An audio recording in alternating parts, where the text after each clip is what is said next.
Psalm 118:34. Train me, Lord, to observe your law, to keep it with my heart. O devoted servant of God, Saint Francis Xavier, your heart was burning with love for Jesus. Impelled by this love, you went from country to country and spent yourself unto death, proclaiming the name of Jesus and the good news of salvation. That is why the Father filled you with glory in heaven and preserved your body from corruption here on earth. Filled with joy for these unique gifts, we join you in praising the Father, and now we ask your intercession for ourselves. You may pray for whatever you want through the intercession of Saint Francis Xavier.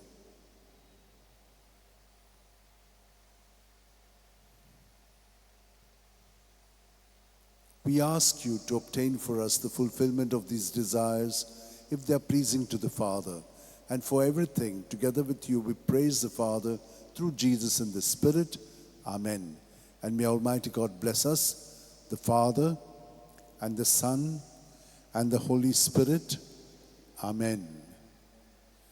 San Francis Xavier, Voda Cura, Radi Samcha Mogan, Las Lolia, Besangal Saiba, Desaramcha, Sambalung Sodakal, Gopantuja, Besangal Saiba, Sharar Goincha, Sambalungamka, Gopantuja.